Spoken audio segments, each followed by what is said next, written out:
Okay, so this summer I decided to change the oil in the transmission of this 140. And, my grandpa subscribed to the "don't mess with it, it won't start leaking" philosophy, and I pulled the plug out. I should have recorded it, but when I pulled the plug out there that day, it was completely jammed up like a wall of concrete, just the dirt and all that settled in there. And I finally got it knocked loose, changed it out. I needed the tractor,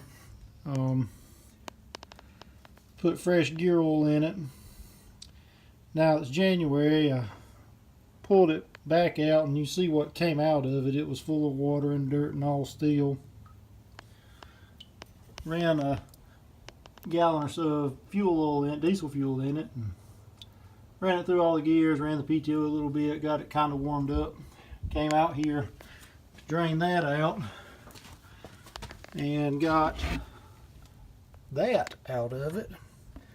And the video doesn't do it justice. It's way less clean looking than it looks in the video, but I think I finally got her drained out.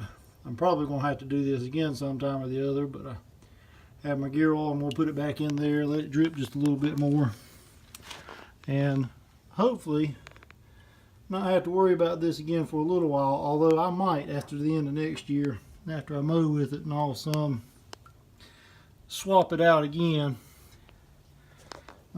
It's a 71, and according to what my uncle says about my grandfather, it probably never did have the gear oil switched out in it, so it was long overdue. We didn't hurt anything. Maybe it's still just as noisy as it ever was. Any 140 I've ever been on is kind of noisy though in the transmission, but everything seems to be pretty tight. And my next project is going to be, I guess I have to take this fast hitch loose and get these final drives swapped out. I'm sure they look horrible too. I was just going to pull the oil out through the fill hole and refill it, but after I had a caked up wall of blockage in the main drain plug on the transmission rear end, I guess I better take them out too. So that'll be the next thing I'll work on.